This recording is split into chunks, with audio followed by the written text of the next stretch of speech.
অনিন্দিতা চক্রবর্তী, মাম্পি সাহা, তনয়া Guha comment করেছে, দিদি ভাই তোমার ভিডিওতে আমার নামটা নিও, তোমার ভিডিও দেখতে অনেক ভালো লাগে। যাই হোক, এই যে তোমাদের নামগুলো নিয়ে নিলাম, আর তোমাদের নাম নিতে আর তোমাদের সাথে দেখা করতে অনেক অনেক আমারও ভালো লাগে। যাই হোক, আজকে অনেক দূর থেকে এক সাবস্ক্রাইবার দাদা ভাই আমার সাথে দেখা করতে এসেছিল বুবলার স্কুলে। তো চলো বন্ধুরা, আজকে ছেলেকে বানিয়ে দিলাম হচ্ছে চিড়ের পোলাও, কারণ কালকে টিফিন ধুতে গিয়ে দেখেছিলাম ওর টিফিনের মধ্যে দুটো চিড়ের পোলাওয়ের দানা লেগেছিল। জিজ্ঞাসা করলাম, কারোর সাথে টিফিন শেয়ার করেছিস? ও বলতেই বললো, হ্যাঁ মাম্মি, আমার বন্ধু আজকে চিড়ের পোলাও এনেছিল। ব্যাস পেয়ে গেলাম মোকা, আজকে বানিয়ে দিলাম চিড়ের পোলাও। অনেকটা হেলদি হয় খাওয়া, আর টেস্টিও হয়।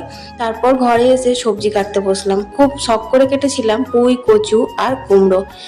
ভুলেই গেছিলাম জানো তো যে আজকে হচ্ছে নাগপঞ্চমী। আজ 2-3 দিন ধরে ক্যালেন্ডারে দেখছি যে নাগপঞ্চমী নাগপঞ্চমী। সেদিনকে কোনো রকম লাল জিনিস আমাদের খেতে নেই, যেমন ধরো পুঁই শাক বলো, কচু বলো, কলাইয়ের ডাল বলো, আরো অনেক জিনিস আছে যেগুলো খেতে নেই, মা মনসার বারণ। যাই হোক, অজান্তে সাপের বিষ নাকি হজম হয়ে যায়, তো আমি জানি না, এখন মনে যখন পড়েছে তখন আর ওগুলো রান্না করব না। তাই কুমড়ো থেকে পুঁই শাক আর কচু বেছে রেখে দিলাম, আর কয়েকটা পটল কেটে কুমড়ো পটল দিয়ে ভালো করে রান্না একটা বসিয়ে দিলাম। তারপর ঘরের কাজ সেরে স্নান সেরে এবার পুজো করার পালা। তখন মনে পড়ছে আজকে সকালে ফুল তোলা হয়নি, তাই ফুল তুলে নিলাম আর ভক্তি ভরে পুজোটা দিয়ে নিলাম, আর মা মনসার কাছে ক্ষমা চেয়ে নিলাম। তারপর আবার কি সয়াবিন আলু দিয়ে ভালো করে গরম মশলা দিয়ে ডিম দিয়ে ঝোল করে নিলাম। একবারে দুবেলার করে নিয়েছিলাম যাতে রাতে আর ঝামেলা না থাকে।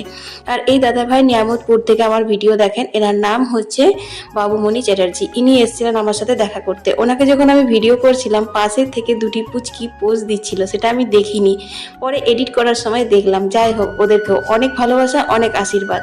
তারপর ছেলের ছুটি হয়ে গেল, ছেলের সাথে দেখা করার ওনার খুব ইচ্ছে ছিল, কিন্তু তখন ছেলে আমার স্কুল থেকে বেরোয়নি, তাই দেখা হয়নি। ছেলেকে নিয়ে বাড়ি এলাম, তো ছেলের তো গাড়ি চালিয়ে মনই ভরে না, গাড়িটা এখানে না ঘুরিয়ে ওই মোড়ে আবার ঘুরিয়ে তারপর দেখো আবার চলে যাচ্ছে। যাই হোক, এইভাবে কাটালাম আজকের দিন।